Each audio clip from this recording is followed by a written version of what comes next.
Alhamdulillah, wa rabbil alameen, akibatun lil mustaqim. Allah fi kulli umri asta'in, Allah fi kulli umri amjid. Innu rabbi yuhibbu mukhlisin, wa huwa yukarihu mujrimin. Wa Muhammadun huwa sayyidina makbubana, innahu kana rasul nabiyyan,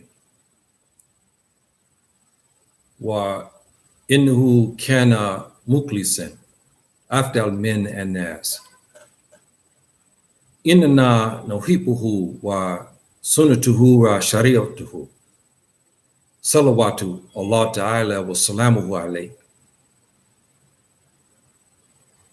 Assalamu alaikum rahmatullahi wa barakatuh lil ikwani wa ukhwati fi din wa fi Afrika wa Europa wa Amerika wa Asia wa kulli makan. Salamu ala man ittaba huda lil ikwani wa ukhwati fi kulli makan aydan. Halim salim bikum, kayfa halukukum wa ailatukum ma Allah. Alhamdulillah rabbil alameen. Ashhadu an la ilaha illallah wa ashhadu anna Muhammadan Rasulullah. My dear brothers and sisters, Assalamu alaikum, my dear sister Amina, and those in the who are listening and those who may listen in the future. And I am proud and happy to be here today to discuss our beautiful religion, Al-Islam. Subhanahu wa ta'ala perfected it, and our Prophet, alayhi salatu salam, gave it to us and made it easy for us to understand. And so I'm proud of that, to be chosen as a Muslim, and to be happy and also proud that I have brothers and sisters in faith from all colors who have taken their shahadatain and who declared that Subhanahu wa ta'ala is one and only, and that he is worshiped only. So that gives me great happiness, especially, you know, when you get older like me now, you reflect on things a little bit differently when you were 22 than when you're in the mid 60s. And so as a Muslim, it's a beautiful thing to know that our religion is growing. Unfortunately, my brothers and sisters, we have these Nwaaqid al-Islam Ashra, which is nullifiers of our Islam. And it's troubling that our scholars had to come up with this in order to differentiate the Muslims who are going on a straight path versus the Muslims going to the path of the fire. And it is, I don't have the pleasure in this regard to have to discuss these things because it's part of our Aqeedah, but I must discuss it in order for us to understand that we don't fall in the pitfalls of these 10 nullifiers. And as you've seen, each time I've given them, they're harsh, and they are all encompassing. And my dear sister here has wrote, here, I can, some of it's so small here. Oh, shit. Okay, yeah. Yeah. Jazakallah khair. OT. She have a dua here for us. Let me say this and then we'll start. I know this has troubled quite a few of the brothers and sisters. Some have basically because they may be guilty of this, or they don't want to hear of it. And so they're kind of upset with me to discuss this. And this is what the effect of what our enemies want. They do not like us to discuss the 10 nullifiers of Islam, because why? It wakes up the people. Our enemies want us to be sleepy and misguided, because they want to take as many of the Muslims to the fire as they can. And so we have to be cognizant of that. So with that said, we're getting near the end of all of the disqualifiers and nullifiers. And now we're on number 9. This one is very encompassing, but not as dramatic, and it's not, it's a little different, but it is detrimental, and it is hurtful, and it also hurts the ummah. But we have conditions in it that has muddied up this particular one, because some of these individuals who are perpetrating the 9th nullifier, you don't know, because you don't know what's in their heart. We can't judge that, but we see their actions. And so therefore, some of the scholars don't know what to call them. They don't know if they call them disbelievers or what. And so we'll go through that. But the 9th nullifier, and I'll read this in English, is whoever believes that some people are exempt from abiding by the Sharia of Muhammad, alayhi salatu salam, was exempt from the Sharia laws of Moses, is a kafir. Now you say, yeah, we're talking about Muslims. But in this particular bab here, bab meaning door or a number, in this instance, like when we say bab, because you'll see this in Arabic when we have a class on something and we have a particular subject, you see bab kufr, bab imam, bab migration, or so, whatever. But you see this word bab. And anyway, the persons who believe that they are exempt from this guidance, and this also is encompassing of the Jews and Christians as well, because they have left their books and decided to follow the Talmud or follow the New Testament in lieu of the Old Testament. And so the persons who say they're exempt from these laws is a disbeliever. I don't care if you're a Christian, I don't care if you're a Jew or even a Muslim. If you are exempt from the law of Moses, if you are exempt from the law of the Prophet ﷺ, you are a disbeliever. And that's why most of the Christians today have fallen into this category, because they have thrown away Musa, Isa, the laws of the Torah. They've thrown them away. They follow what they want. They don't even bother to study the law. They just do what they want. And this is evident when you see what is happening in America. They profess to be Christians, and yet they go out and kill African Americans, or they go out and slaughter Native Americans, or they go after and beat the living daylights out of migrants trying to cross into the border for a better life, or they mistreat them and so forth. And we've had wholesale genocidal racists who have been controlling the government for literally 400 years. And so and they profess to be Christian, and yet they have, but yet they have vacated the laws of Moses, and they vacated the law of Isa alayhi salatu salam as well. And so this is why subhanahu wa ta'ala is very hard on the Christians and Jews. This nullifier here points out that we had Christians and Jews in particular in this instance who have deviated, as I said, from the laws of Moses and Isa alayhi salam. And we have Muslims now who are doing the same thing. And we will discuss that. The question that will be asked of all of us in the grave, Christian, Jew, or Muslim, is, did you receive the guidance from a prophet? You will be questioned about this. And if you try to say, no, you have not, they will point out some things. The Muslims, there's a guide that is used. This is why you get very little reprieve in this particular nullifier. If you are a Muslim living in Muslim lands, why? I'll explain that to you, especially in the Arab states. Because the rule is this: if you live in a Muslim state, you hear the adhan every single day. The masjids are open. You hear the imam giving the khutbah on Jummah. You have language capabilities to understand the imam speaking in the Arabic tongue. You have the capabilities of reading the Quran in the Arabic. You have bookstores. You have all the access to gain the knowledge. And you don't do it.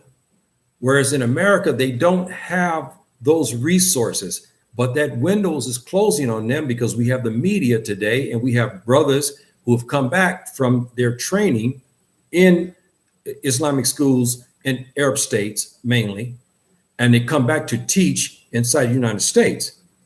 And we have some brilliant brothers. They're very, very intelligent and are wonderful scholars and imams. So they are there to teach you.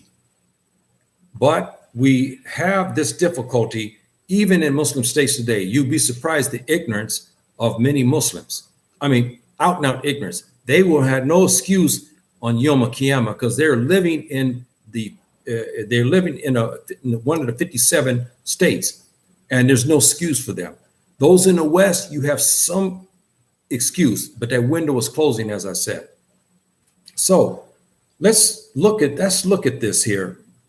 And I'm going to, as you notice, I've given a lot of proofs here, and I'm going to switch the screen here from English to the Arabic here.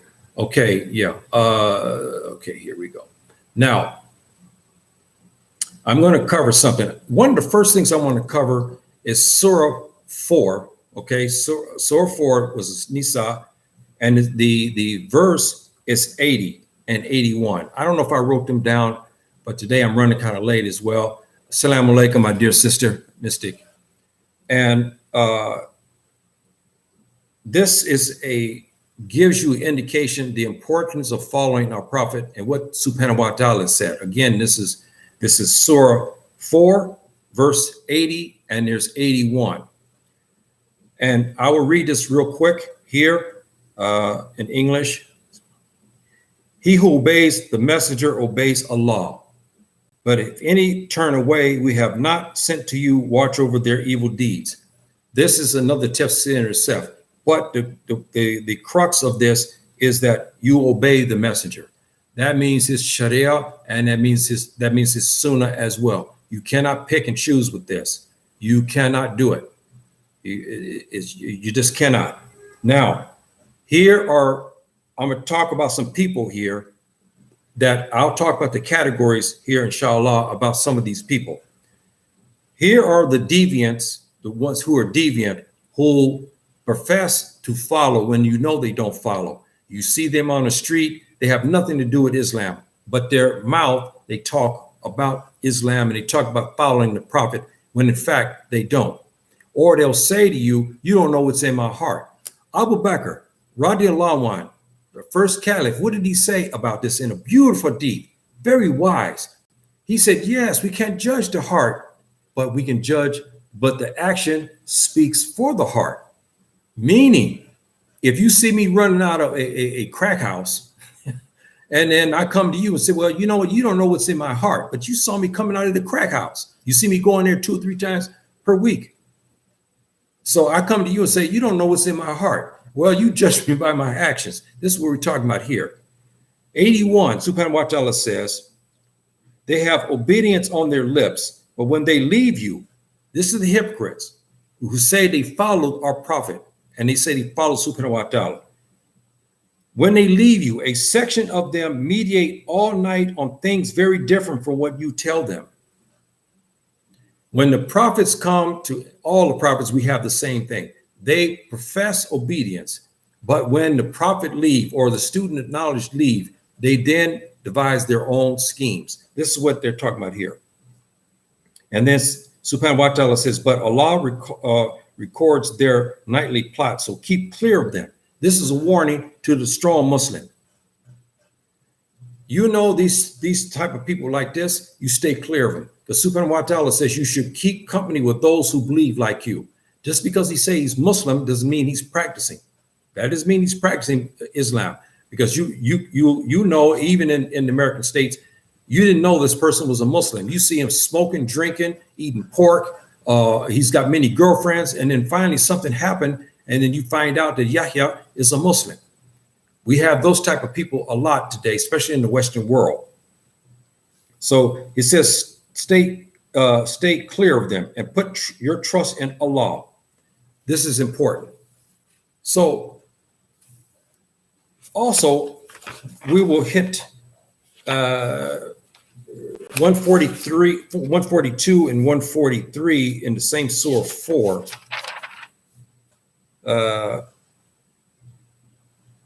I'll read this quickly.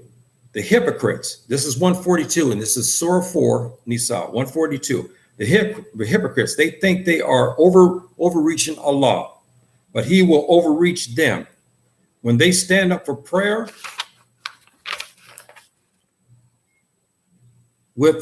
without earnestness, to be seen of men, but little to do they hold Allah in remembrance. You see, Subhanahu wa ta'ala knows this in the heart, but they'll profess this and that. You see them run to the masjid, but their salat is very lazy. You can look at them; they're there only for show. This is what they're talking about here. And then the last one, and we'll start getting into it. The same surah, 150 and 151. This again shows the importance on why you must obey Allah subhanahu wa ta'ala, and you must obey his messenger. There's nothing to play with. It's complete obedience, not 40%, not 30%. You can't come back and say, I don't like this because it's too conservative, because you want to go date other women, and then you like something else over here, but you hate something over here. You can't do it. Here we got 150 and 151. Subhanahu wa ta'ala says, those who deny Allah and his messengers, and those who wish to separate Allah from his messengers, saying, we believe in some but reject others, and those who wish to take a course midway. We have that today. You see on YouTube. You see a Muslim, he comes under attack from other people. They'll say something like, I give you a prime example, polygamy, you know, about a man having more than 2 wives. You have sisters very upset with that. They don't like that. They hate it. Okay. And then they'll start attacking the panel, the Muslims. Instead of the Muslim with knowledge explaining the position on this, they'll take the midway. This is what they're talking about here, where they say, yeah, it's in the book, but you know, I'm not sure if I fully agree with this. We have Muslims that do this, especially in this issue here. This is what Subhanahu wa ta'ala is talking about here. And then 151, they are true, equally unbelievers. And we have prepared for unbelievers a humiliating punishment. If you think you're going to separate and play the game, like we have these people we call the Quraniyun. The Quraniyun are a sect of, they're not Muslims, but they say they're Muslims. And what they have done is they believe everything in the Quran. But when it gets to the Sunnah, they don't like it. So they say this is man's work, has nothing to do with Islam. Here you see Subhanahu wa ta'ala ordering you as a Muslim, you must obey the Prophet and you follow him. But the Quraniyun will say, no, this is what we're talking about here. These are the hypocrites. These are true disbelievers. You cannot separate the two. You cannot say, you know, I love this about the Sunnah, but there's some things I saw in the Quran, I don't like it. You can't separate the two. You cannot. This is what they're talking about here. And Subhanahu wa ta'ala doesn't like that. And he calls you a disbeliever. He calls you a disbeliever. So you got to be very careful, my dear brothers and sisters, in this. There's many verses in the Quran covering this. A lot, quite a few. And you see the same theme. Obey Allah. Obey our Prophet, alayhi salatu wasalam. You see the same thing over and over again. Unfortunately, majority of Muslims today are not following the way of our Prophet. They say they're Muslim, but they're not following that. And I give you example, as I said last week, we have Muslims today who are backed by the kuffar, by the disbelievers, okay, with clout, the tuba, with clout, government agencies. They go to them and they support certain ones. These misguided Muslims who have become apostated because they're working with the Salibiyin against the Muslims. Then they go and spread a new sunnah, not sunnah Allah or sunnah or Nabi, alayhi salatu wasalam, their own sunnah. They'll come and say, Yahya, you know what? You must remove your beard. You must change your clothing. You must wear, Armani suits from the United States and a tie. You're only required to pray on Fridays and in Ramadan and during the celebration. That's it. We have this today. We have people doing this. They're going to people trying to take them from the sunnah of our Prophet, alayhi salatu wasalam, and they make their own and telling them you don't need to pray until Friday. Those people are apostates who do this. None of us have the right to abrogate any laws that have been set by subhanahu wa ta'ala and by our Prophet. Proof of that is Surah what? Ma'idah number 3. Remember, subhanahu wa ta'ala said, on this day I perfected the religion. Here we are 1400 years later, and you're going to come with something new and tell the Muslims they don't need to pray except on Fridays. And then after that, you pray in Ramadan only and during celebrations. So all the rest of the year you don't pray? No, this is apostasy, and this is what subhanahu wa ta'ala here is talking about. Here, and number 52, I'm going to read this real quickly. To those who believe in Allah and his messenger and make no distinction between any of the messengers, we shall soon give their due rewards.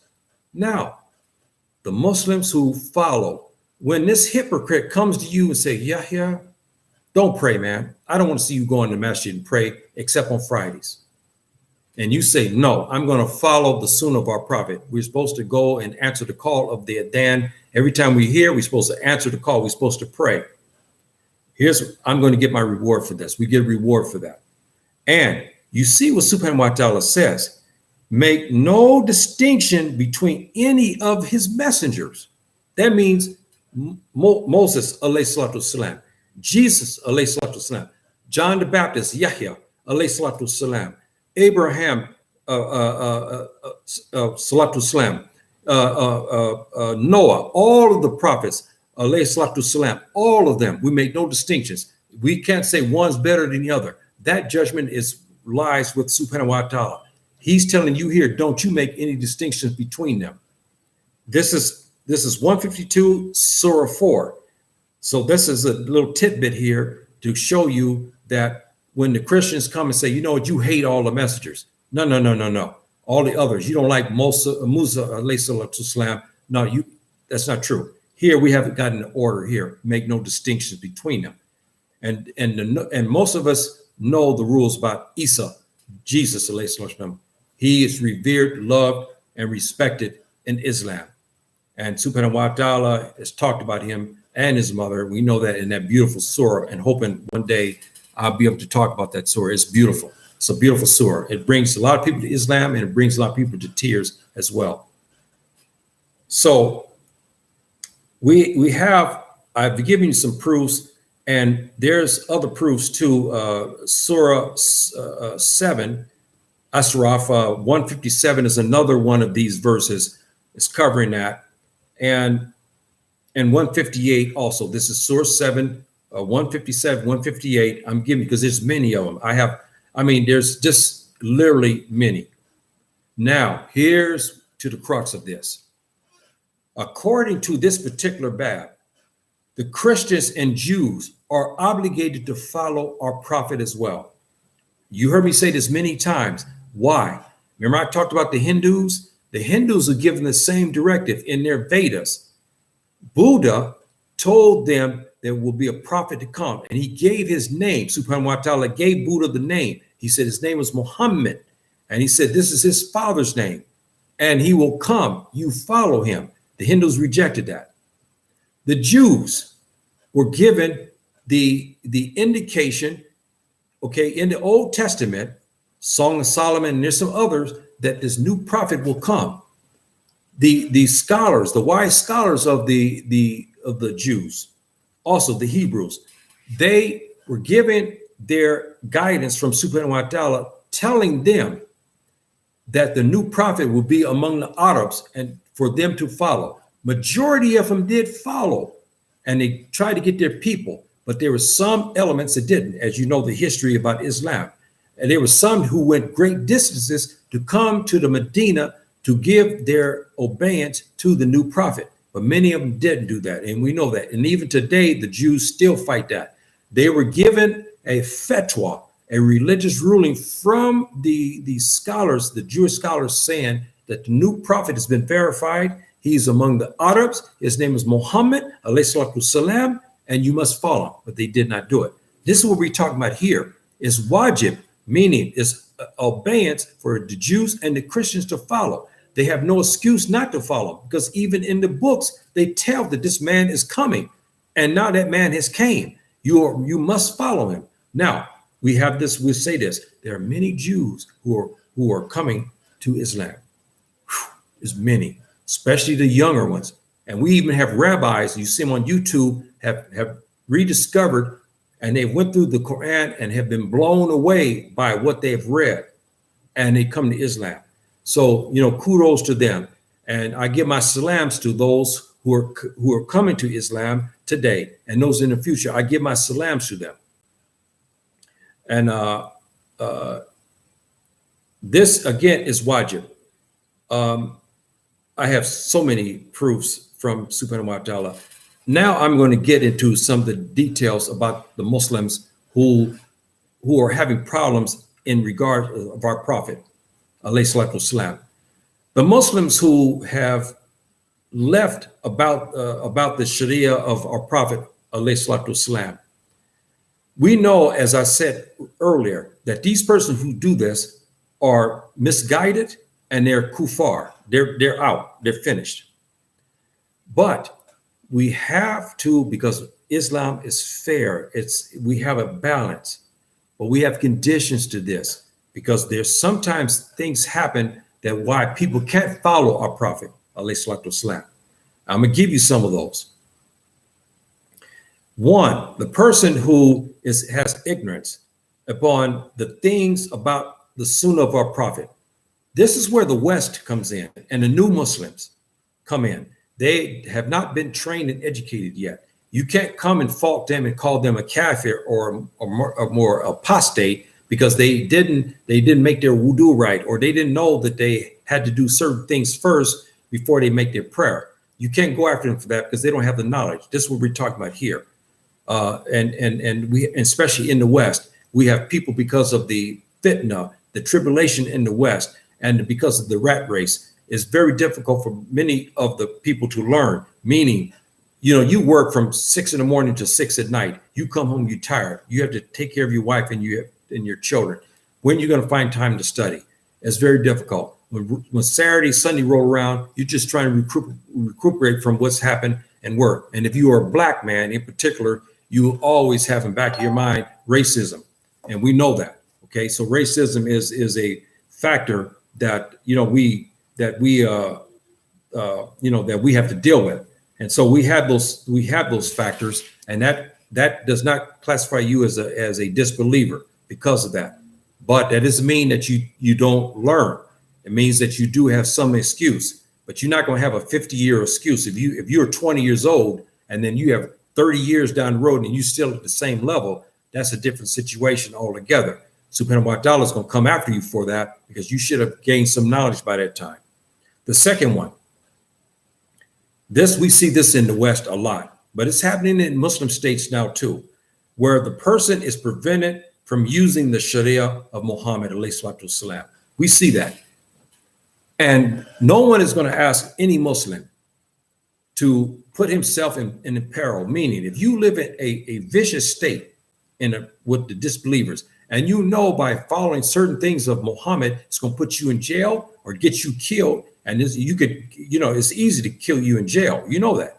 It's easy. And they're going to take your Islam from you. They're going to force you to eat pork. So you have to weigh that. Subhanahu wa ta'ala knows this in your heart. He knows that you have the Sunnah of a prophet in your heart. So therefore, if these men tell you to dance, you dance. In order to say, but in your heart, you still a Muslim because you still want the Sharia of our prophet. But you can't act on it because of being shot, being robbed, being beaten up. You losing your livelihood. You can't work. There's a lot of things. Yes, you can say, well, I can wait for Subhanahu wa ta'ala to give me my risk. But in today's time, it's hard to ask. And the scholars today will not call this person a kafir or a apostate when he says, look, I have to work. I got children. And you live in a draconian state like the United States. You asked to put food on the table. You can't if you're dead. You know what I mean? And you can't when you're in jail. So these are some of the things that you have to weigh. We're not calling you a kafir. We cannot call you that. 3, if the Muslim uses the Sharia, he can be beaten. We see this. Now, let's turn to our sisters here. They are taking a brunt of this a lot. You heard what is happening in France and some other parts of Europe. People are pulling off their hijab. I've heard the case here the other day where the sister came in. She was a nice, young, pretty sister. And some of these Tubab saw her as beautiful, but they decided they were going to take matters in their own hand because they wanted to see her hair. So they go and yank her hijab off. But some brothers who's on there and even some disbelievers saw that and came to the sister's rescue.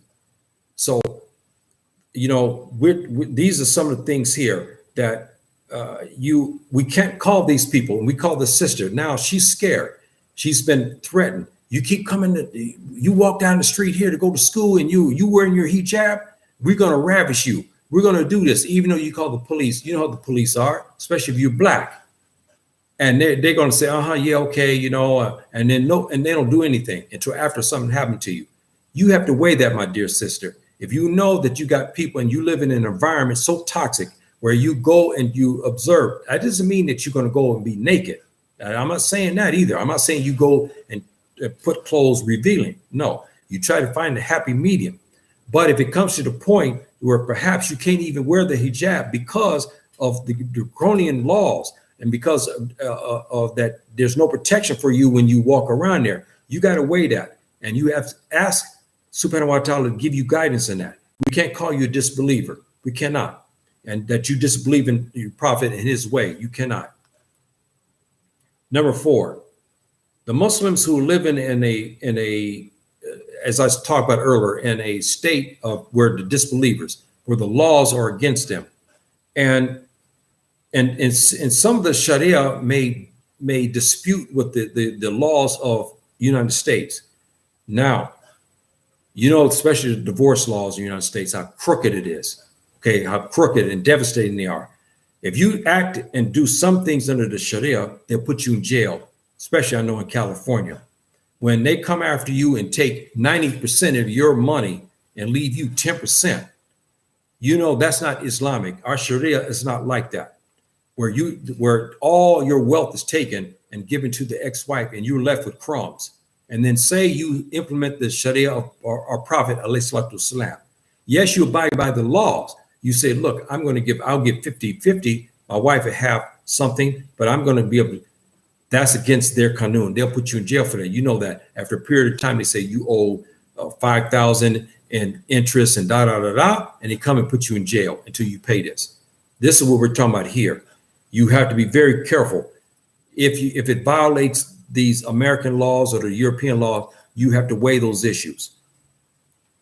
And you know what the ruling is on that. They say that when there's a conflict between the Sharia of Allah or the Sharia of our Prophet ﷺ, and with that of the disbelieving governments, you should make migration, get away from there if you're able to do it. That's if you're able to do it. And it's if the countries will accept you. That's the issue. Here's the other factor too. We know this for a fact because I heard this, especially out in the United States. There's no scholars, and they don't know how to find them. They see them on tapes, but they may have questions to ask. They don't know who to ask. And then they put a question, they need answers now. And they have to wait 2-3 weeks before an answer. Maybe there's something right now that happened with the wife that, she just had a baby or something. And there's some some things that's happening with her body. Do she make wudu or what happens? And you can look on the net, but you're not sure what you're reading and you didn't find those things. We should have some where you can go and get those answers. Some go to the masjids and some get answers. Others may not get the answers because they have an imam in there that's not knowledgeable. He's there only as a person to do the prayer, but he's not knowledgeable in Islam. We have a lot of that, I know, in the United States. So here we have a problem. We have Muslims not being taught. You can't call them kafir because they do not know. You can't call him a kafir because he did not know and his wife did not know that she had post-natal, situations because of the baby. She didn't know that she could pray at this time, but she didn't know also that she prayed when she shouldn't pray. It's not no fault to them because no one's taught them and they can't find the answers. This is what we're talking about here. So I'm giving you the examples of when you can't call people disbelievers because they didn't follow the prophet and they want to follow him, but they cannot because of these circumstances I mentioned here. And this is a big one in the United States. I hear this complaint all the time. We don't have the scholars. We don't have the learned people to teach us. But here's something I must say. We have many brothers, I know this for a fact, have come back to the United States and they have been ostracized, vilified, emasculated by our own people. When they come back to teach our people, they have been brutally rejected. Okay. And I know that for a fact on my assistance to some of the brothers. I was called Black Arab. I was called other names. I was called an apostate. You're not African American no more because you went to Africa. I've had all kind of things happen. I was even with a group no more than about 4 or 5 months ago. What happened? They began to fight me and they wanted me to sit back, okay, and let them talk and misuse the Sunnah, which is a grave sin, which we call Tahrif Kalam, and they wanted me to say nothing. While they go ahead and butcher the tafsir of the Quran, I wouldn't have none of it. So we do have situations where we do have the brothers coming back from Azhar. We have brothers came back from Sudan. We have brothers came back from the Medina, beautiful scholars. We have brothers come back from Yemen, and they were brutally received. Some were driven out from Black-owned masjids, and they had to go and settle among Pakistanis and Arabs who accepted them, and our own didn't. And I know one in New Jersey. Matter of fact, I went to war with him for months. And one brother came back from the Medina.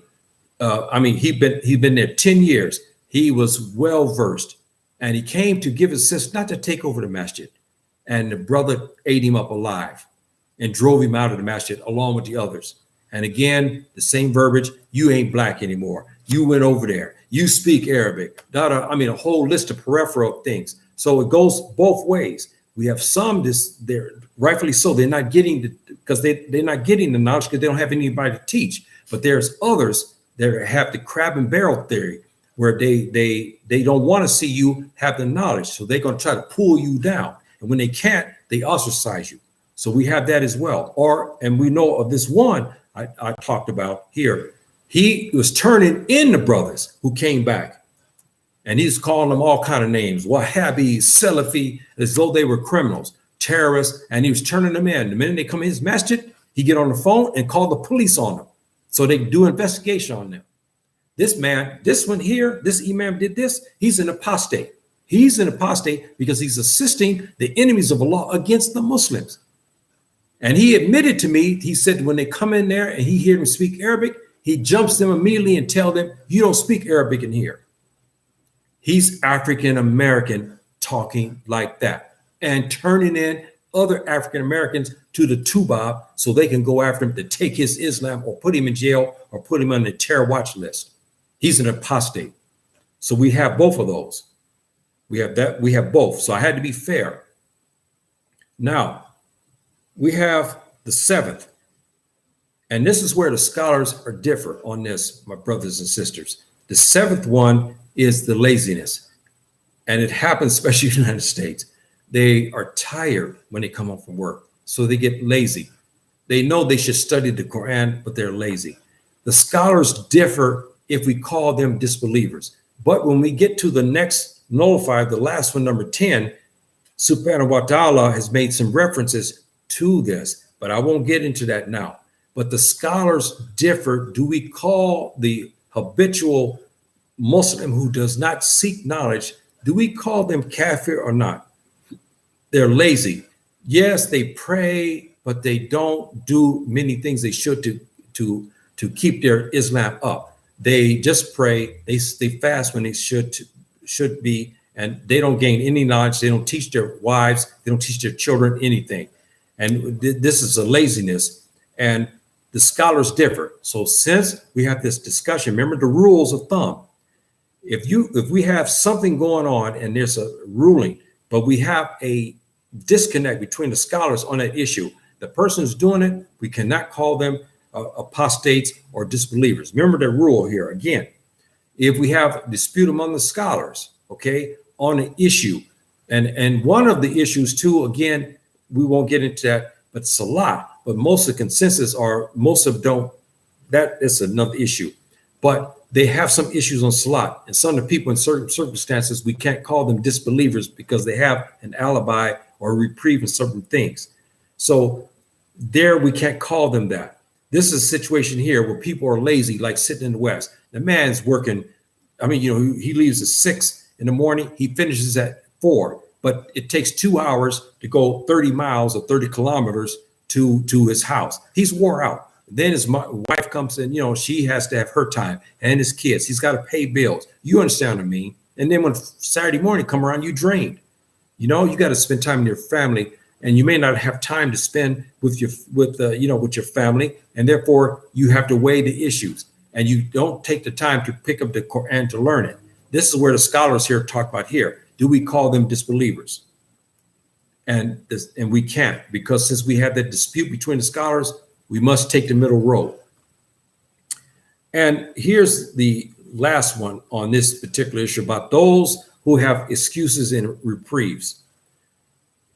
The Muslim who believes that the Sharia, he believes in the Sharia, and he wants it enforced in his area, but he can't do it because why? There's not enough Muslims in the area to actually perform these things. And we see this in some cities where you have maybe 40 Muslims only. Okay, and maybe many of them in the house, they don't come out or they don't declare Islam.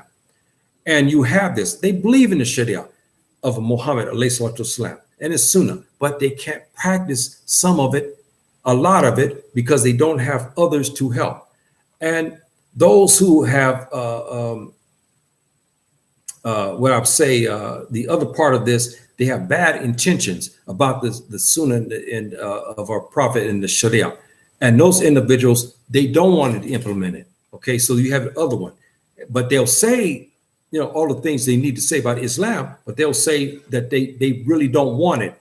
And some of it's of fear, but others in their heart, they don't want to practice it. What I mean by that is they don't want to look Muslim. They don't want to act Muslim. They want to be able to do certain things. So that's why we have difficulties in this particular arena. Now we get to the person who is actually left out from this, okay, from his deeds and his words. Remember the other one, they have excuses. They want it, but they can't, or they don't have the scholars to help them, or they live in a toxic environment where they can't implement it. You understand, they have police looking for Muslims who were told, and they go after them and, all this type of thing. We gave them a reprieve here. But these here I'm getting ready to talk about are those who actually just, I don't like the Sharia law. I don't like the Sharia of our Prophet, alayhi salatu wasalam. So Here we have individual who says that he believes in some of the Sharia. He believes in some of the Sharia, and that's it. Which of it he believes of the Prophet, ﷺ, we don't know, but he says he believes in some of it. So when you ask him, what do you mean by that? He said, look, there's a lot of it I don't like. I don't believe in it. He's gone. He's out. He's a kafir. He's apostate.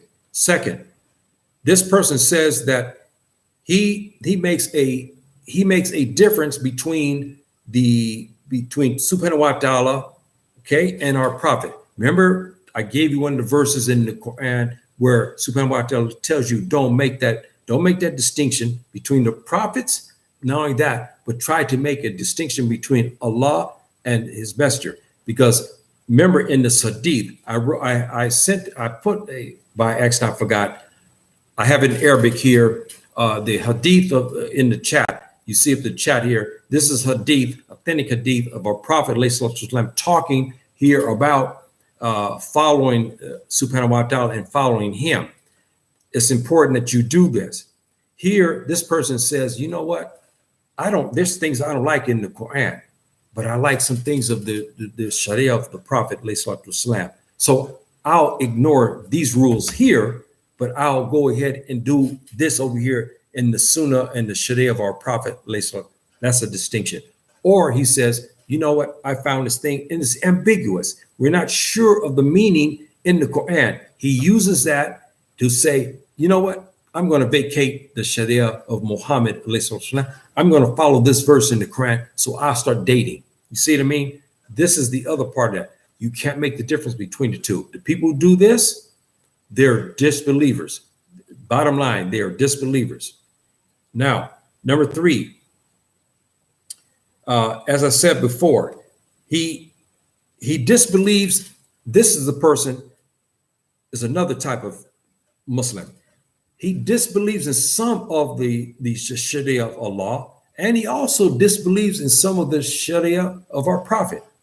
Not he likes some over here. He disbelieves in a lot of the ideals of the Sharia from Allah and our Prophet. He's a disbeliever. Can't do it. You can't take only some. You must take all. You can't take 3/4 of it. You must take all. And whoever declares this, like these people here who make the declare, they'll tell you straight, hey man, I'm Muslim. Oh, I believe in Allah. Oh yes, I believe in the Prophet, but I don't like many of the rules that I find in the Quran. I don't like many of the rules with the Sharia of our Prophet. We have those today, and some of you getting on TV even talk about that.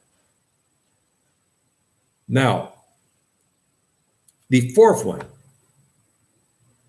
He just plain out, straight out and say, hey, look, I disbelieve in the Sharia from Muhammad. He just comes straight out. And we have that today too. We see this on YouTube a lot. Now they come out and they still declare they're Muslims. It's amazing. But we have that. And this person openly declares that he doesn't believe in it. He's out. He's apostated out by his action, by his words and his deeds. He's gone. Number 5.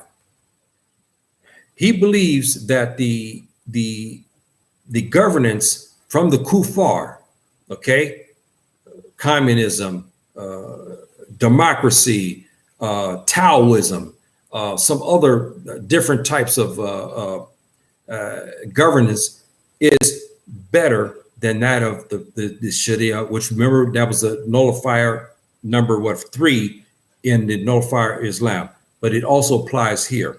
They believe that the American government or the French government or the Spanish government, their governance is better than that of the Prophet, ﷺ. And they'll tell you that. If they tell you that, again, this is apostasy. You're gone. Number 6, the Muslim who believes that he remember I gave you an example about this happening in the Muslim states today. We have munafiqeen. These people, we call them Khawarij. The Khawarij are those who profess to be Muslims. They align themselves up with disbelievers.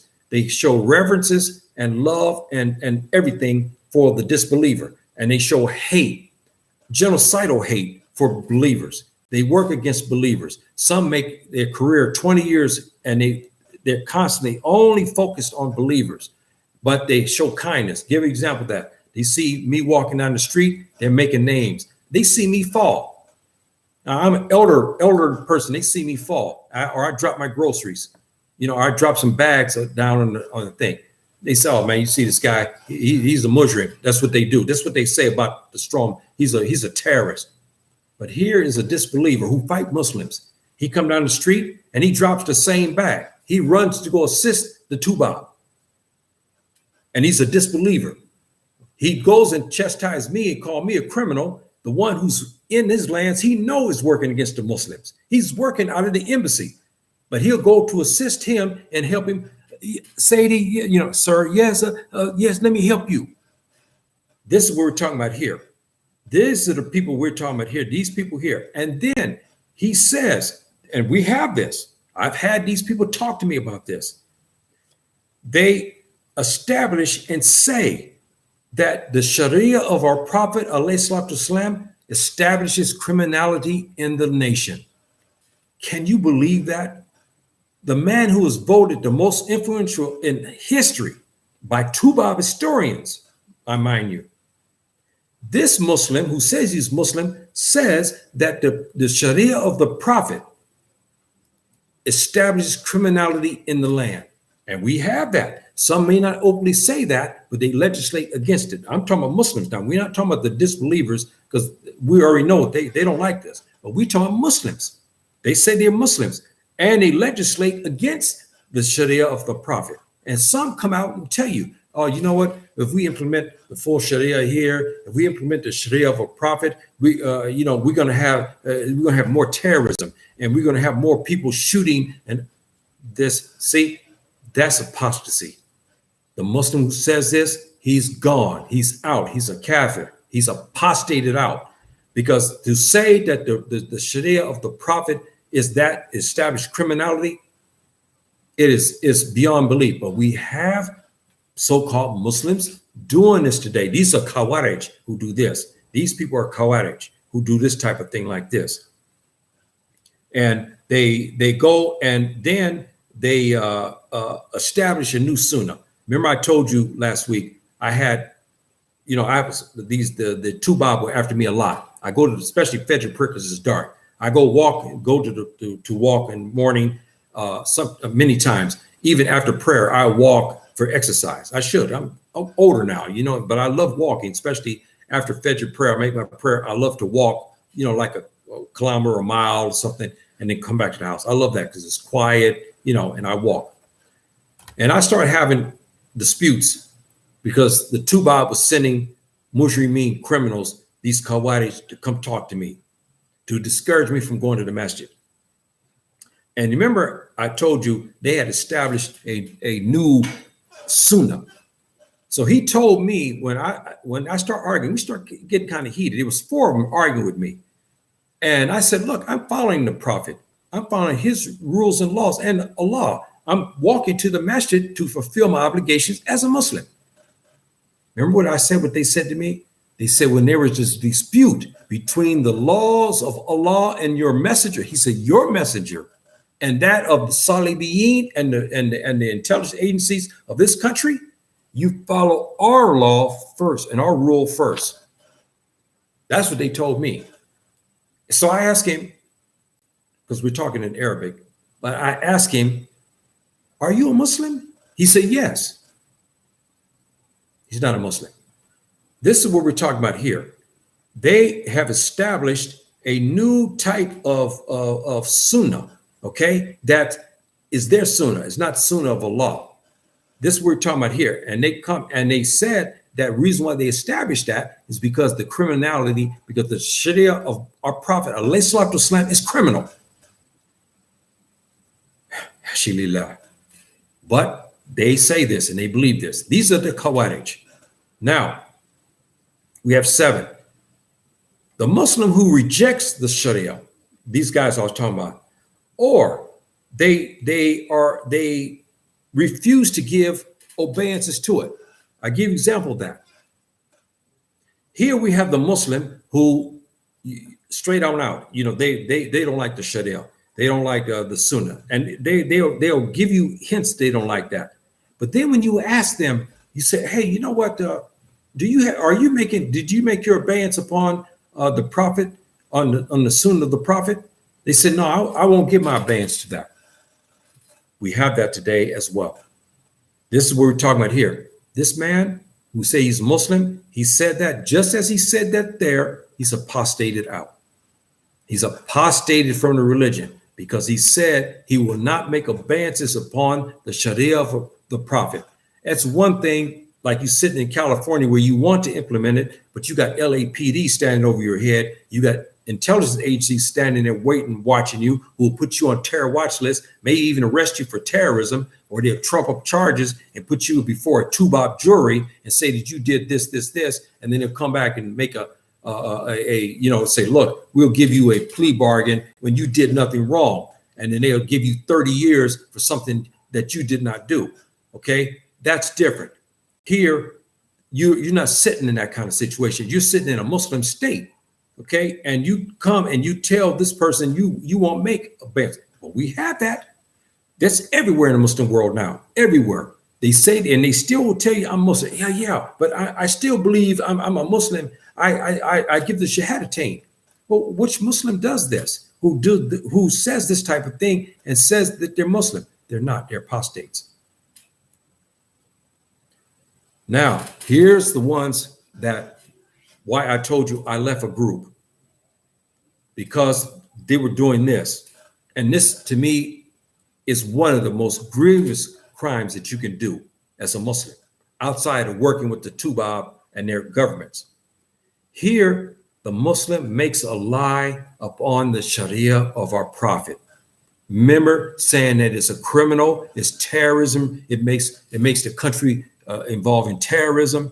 These kind of people like this, here, they invent lies on the Sharia by saying that the prophet, his law makes Muslims to be terrorists or criminals. This is what we're talking about here. He's apostated. He's gone. He's a kafir. He's gone. He's out. And some of these people have knowledge because they have been hafiz in the Quran, where they have trained only to fool the people in the Quran, so they can read the Quran. They can read it from top to bottom and beautifully. Qawarij, we call them Qawarij, but they'll tell you and they'll vent lies. Say, yeah, I read this, but you know what? If we implement this of the Quran, we implement this of the Sharia, we'll have all kind of crime. This is not right, but we have that. This is what we're talking about here, my brothers and sisters. And number 9. This person who says he believes in the Sharia of our prophet and Sharia Allah, but he says there's many errors in it. Now, this is a difference between that of the Qawarij. The Qawarij tell you straight out it's a criminal. The law of Allah and the law of our prophet is criminal. Okay, straight out. Here, he's not saying that. He believes in the laws, but he said he thinks there are errors in it. How dangerous that is, isn't it? You have just now apostated, because it's impossible. There's no errors in it, and there's nothing in it that promotes discrimination or promotes racism or promotes the beating and the subjugation of women or the ravaging of women. There's nothing like that in there. There's no errors in it. The people who don't implement it make errors out of it. It's not that subhanahu wa ta'ala. There's nothing in the law of the prophet tells anybody to steal. There's no law under the prophet, alayhi salatu wasalam, to tell you to ravage the women on the street. There's no law to tell them to go sell drugs. There's no law to tell them to go blow up a building or blow up a McDonald's with women and children in it. This is what I'm talking about here. There's none of that. But he says there's errors in it. When you ask this Muslim who says this, you say, well, what are you talking about? And I've had arguments with some of them, and they say, look, this is what I believe here. And I said, well, give me the proof. They'll read something off in the Quran, and they'll give me the hadith. I straighten them out on that.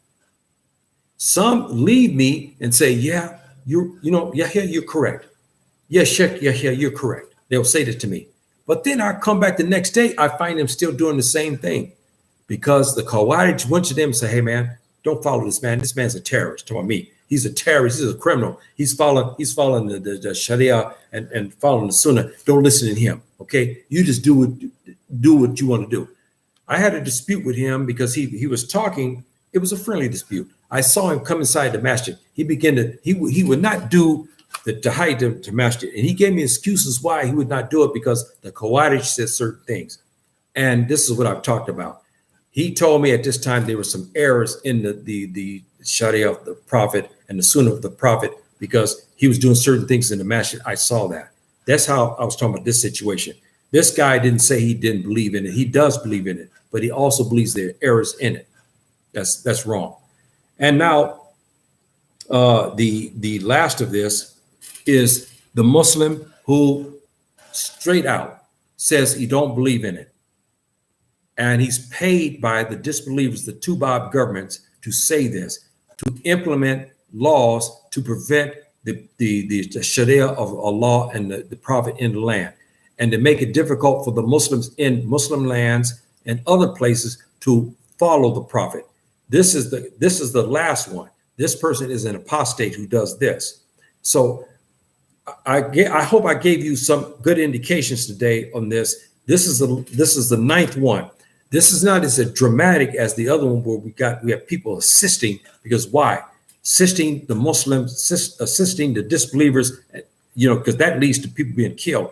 Here you have a lot of stuff that doesn't rise to the occasion of killing. Okay, here you have people just make statements, but they're not.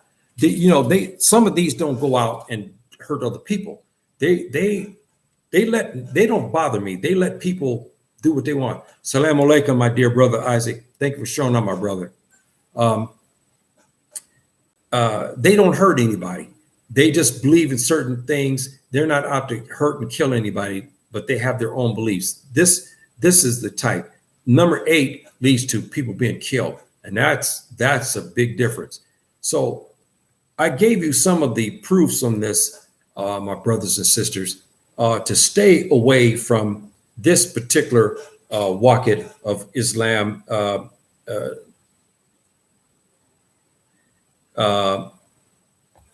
because try to be very careful in your conversations when you talk to people, especially in the West. In LA, you can't implement the Sharia fully. You cannot. You know that, you understand that, but in your heart, you want it. Subhanahu wa ta'ala will give you credit for that. You try to do the best you can. You can't step in. You work at Walmart. They won't let you wear a tobe and a kufi or ima, and they probably won't let you grow a beard. I don't know. But so you have to reach that medium, okay? You do what you have to do because you live in those areas. There's nothing wrong with that. You have to abide. As long as you know that you want the Sharia of the Prophet, and you try to do as much of it as you can without putting yourself in peril. That's those in the West. In Muslim lands, that's a different story altogether. Even though we do have now groups that are working with the Tuba, who are going after Muslims who are strong. Remember, again, the 4 categories of Muslims: the fundamentalists and the traditionalists. Those are the ones they focus on a lot. They try to take them out because they don't want you practicing the religion as revealed by Subhanahu wa ta'ala. So here again, this particular bab is the ninth one of the disqualifiers. And Subhanahu wa ta'ala has deemed, and our Prophet and our scholars have deemed, that these individuals are kuffar who have violated this, who say this. And you remember something, you have to be very careful when we implement any laws or we take something away. Get the knowledge, my brothers and sisters. Please get your knowledge, because be careful in what you say. If you don't know something, you say you don't know, it's best. But we're under fire everywhere. especially in the United States, be very careful how you implement the Sharia of our Prophet in California or Texas or Missouri or any other place. Be very careful and be mindful what you do. Subhanahu wa ta'ala is not asking you to put yourself in a peril where you get shot by the Tuba. And it's not only the police. We have white racist groups out there who will kill you, okay? And we may even have some other African Americans too who don't like Muslims. They may be gangsters. They may take you out as well. We don't know. So you got to be very careful in what you do. And again,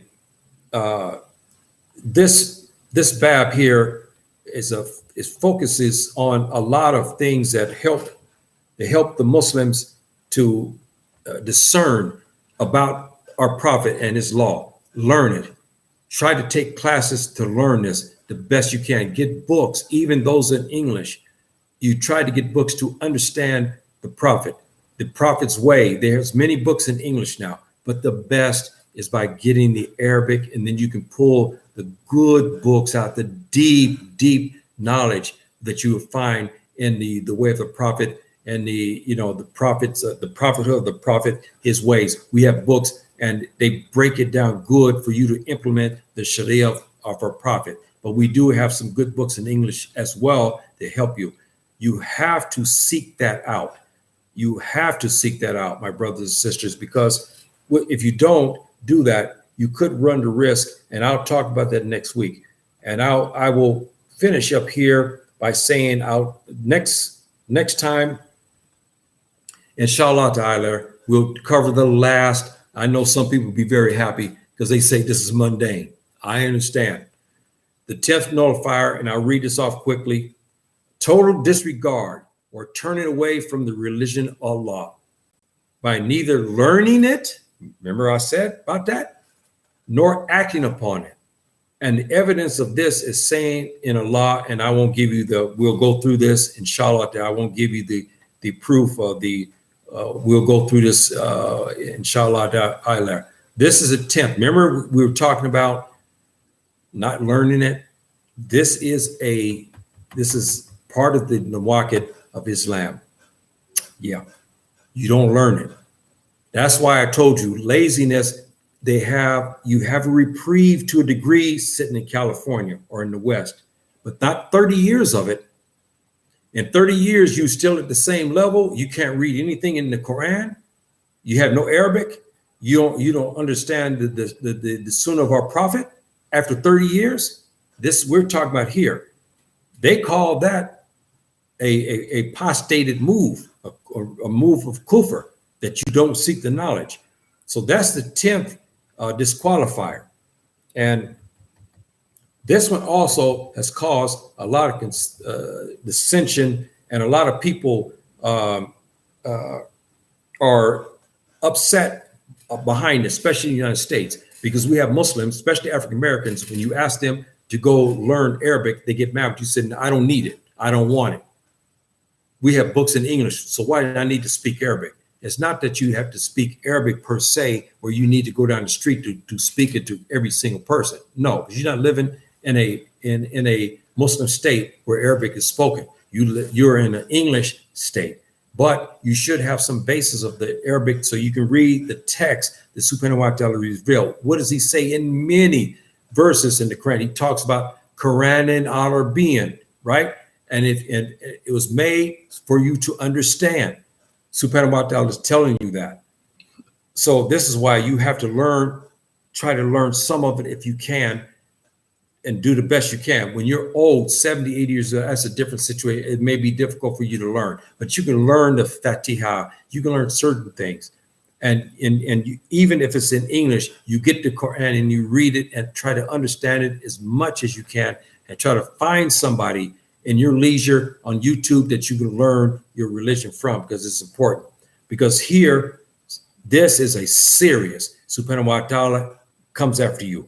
Our Prophet, alayhi salatu wasalam, comes after you. And the verse in the Quran here, Subhanahu wa ta'ala calls the person, I don't even want to say what he says. But again, number 10, we'll recover in a few days, the total disregard or turning away from the religion by neither learning it nor acting upon it. You're right. If you don't learn it, it's like you turn away from it. If you don't implement it, you again turn away from it. So my brothers and sisters, I give you this today, the 9th one, and I'm hoping that you learned something from this and that you'll do your homework. I'm going to talk, inshallah, I'm going to break away from the Islamic program, and I'm going to give a talk on something of Black history inside the United States. I'm going to talk about something about the 4th of July that came up. And this for the African American, I'm going to talk. So I'm going to do a break maybe in a couple of days. If Subhanahu wa Ta'ala gives me permission, I will talk about the 4th of July, what it actually means to the Africans born in America. I'm going to cover about this. I got something to say, and I think I want to say it with the permission of Subhanahu wa Ta'ala. So I won't give a class on Islamic rules of law and the Al-Qaeda, because this is part of the Al-Qaeda, but I'm going to talk about something that encompasses all Africans born. I don't care if you're Jews or you don't believe in anything, or you're a Christian or Muslim. The 4th of July affects all Black folks. We know that. And I'm going to talk about that. Inshallah ta'ala, Subhanahu wa ta'ala gives me permission, I will do this. I'll, of course, give a day or so people to know that I'm going to talk on it, because there's something that came up and I forgot all about this one particular aspect of it. We should discuss that. We should think about that. And I'm going to talk about it. And as you know my style, I don't mix any, I'm not scared of the Tubab and his 400-year, going on 500-year reign of hell and destruction and killing of African Americans. I'm going to talk, because now many of us are talking, even many scholars are talking, even Arab scholars are talking. We have now Indians, we have Chinese, we have Russians. They're coming on TV, and I love it when we sit here, we listen to Putin talk about, you American government, president, you're talking about human rights, you're killing Black people. The Chinese now on TV chiding the United States, saying you have no right to come to the UN, talk about human rights when you've been slaughtering Black people for 400 years. Now the Indians are in the act. They're saying you're a hypocrite. You come here to talk about human rights. You've been killing the Black people for 400 years.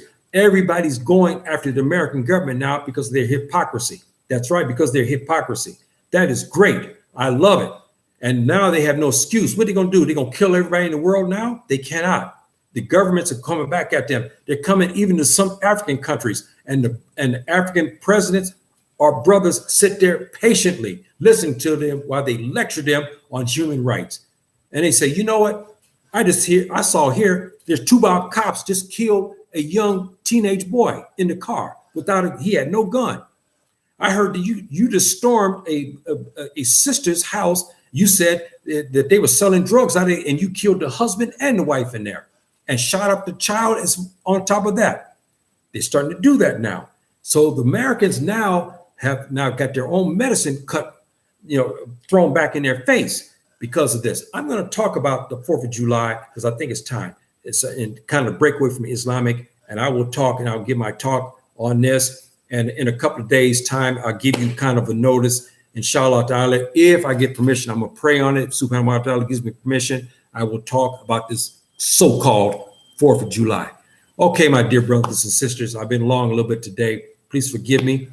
My brother Isaac, thank you, my brother. I haven't seen you in a while. I know you're probably busy. My dear sister, Moroccan sister, Amina, thank you for coming. Mystic, my dear sister, thank you, my beautiful sister, for showing up and listening to your brother. I appreciate you. And my brothers and sisters that were listening here today, and those who will listen in the future, I'm happy and proud to be your brother. And like I said, it's my pleasure to be here to give you what I know on Islam. And I'm hoping that you get something out of it, and that you can also teach it to your families and your friends and whatnot, because that's what we should do as especially African people. And, I'm going to make a joke about this. I've been talking to my wife about this. Now I'm talking about Africa, but, I found out now I got Pakistani blood too.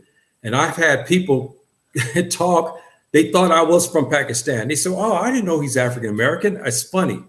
And now I have some DNA came back showing me that I had an ancestor that came here to Africa and in the 1800s, and he's Pakistani from Pakistan. Amazing. And I had my brother, who I call him my brother, he finally told me, he said, look, man, you look like my dad. And there's a region they call them the same people in Pakistan who look just like you. I pulled them up. Same complexion, beard, Ema, everything. They look exactly like me. So I say I'm African. I'm African, but I found out I got Pakistani blood now too. Amazing. That is something that, I laugh about. And I'm proud of that blood too, because, they're melanated people and they're my brothers as well. But I must admit, this Tuba blood that I know I got in there, I don't like that. So you know me, I don't like that because we know how it got there, but that's another story altogether. All right, my brothers and sisters, Assalamu alaikum wa rahmatullahi wa barakatuh.